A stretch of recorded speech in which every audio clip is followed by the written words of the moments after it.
আপনারা জানেন professor doctor Mohammad Yunus সাহেবের গ্রামীণ প্রতিষ্ঠানের বিভিন্ন কর্মকর্তা কর্মচারী যারা পূর্বে চাকুরিতে ছিল তাদেরকে দিয়ে বিভিন্ন পাওনার মামলা ওনার বিরুদ্ধে দায়ের করেছে ঢাকা এবং বাংলাদেশে। তার মধ্যে দুইটি উল্লেখযোগ্য মামলা টিভি মিডিয়ায় ব্যাপক প্রচার পেয়েছিল। একটি হচ্ছে গোলাম মুস্তফার, আরেকটি হচ্ছে ফখরুল ইসলাম।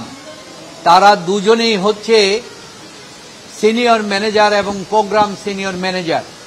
তারা দুটা মামলা করেছেন, তারা রিটায়ার হয়ে গিয়েছেন, পূর্বের টাকা সব পাওনা দেওয়া হয়ে গেছে।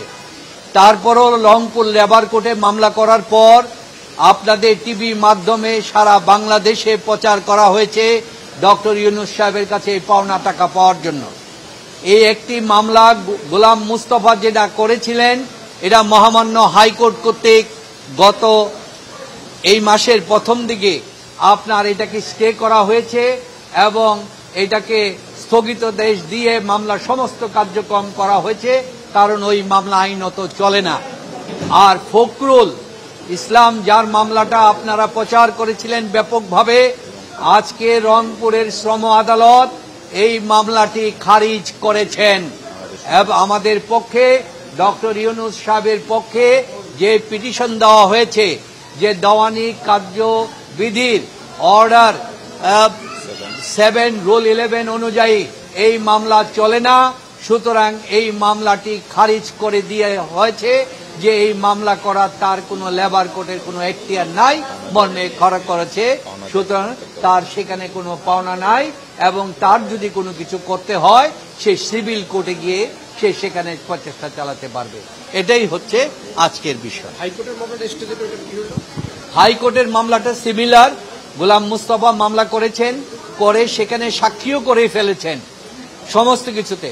হাইকোর্টে যখন আমরা ওইখানে যখন পিটিশন দিলাম, পিটিশন রিজেক্ট করলেন। হাইকোর্ট বললে যে না, এই মামলা চলে না।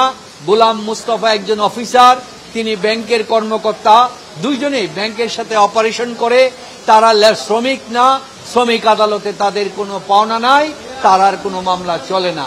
এই মর্মে হাইকোর্ট গোলাম মুস্তফার মামলাটাও স্টে করে দিয়েছে।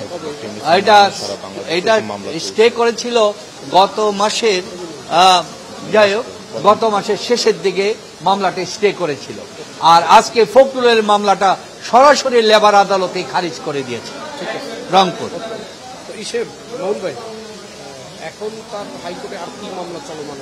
হাইকোর্টে আপনারা জানেন যে চলমান আছে আপনার ট্যাক্সের কতগুলি মামলা।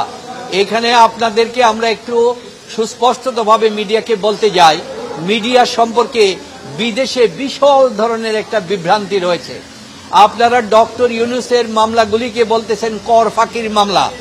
আমাদেরকে বলে সাংবাদিকরা কি কর ফাঁকির মামলা কি বুঝে না? কারণ কর ফাঁকির মামলা হয় যখন সরকার মামলা করে যে আমার কর কেন তুমি দিচ্ছ না।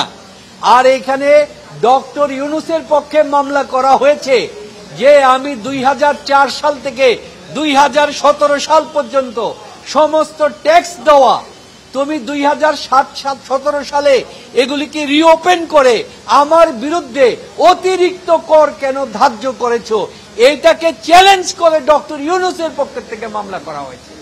সুতরাং এই যে মামলাটাকে চ্যালেঞ্জ করে আর মিডিয়ায় যে দেওয়া হচ্ছে, সারা বিদেশি বলে, তো মিডিয়া কেন বলে এটা কর ফাঁকির মামলা? কর ফাঁকির মামলা তো হবে যদি সরকার কর নির্ধারণ করে। আর আমাদের মামলা হচ্ছে সরকার কেন আমরা কর দেওয়ার পরও অতিরিক্ত কর নির্ধারণ করা হলো, ধার্য করা হলো। এটা আমি মিডিয়াকে অনুরোধ জানাবো, কারণ সারা বিশ্বে আপনাদের জিনিসগুলি প্রচারিত হয়। আমাদের মিডিয়ার মান মর্যাদা ইজ্জত যেন ভালো থাকে এবং সঠিক খবর যেন বিদেশিরা পায়, সেদিকে আপনারা মনে রাখবেন। এটা কর ফাঁকির মামলা নয়, অতিরিক্ত কর নির্ধারণের বিরুদ্ধে মামলা।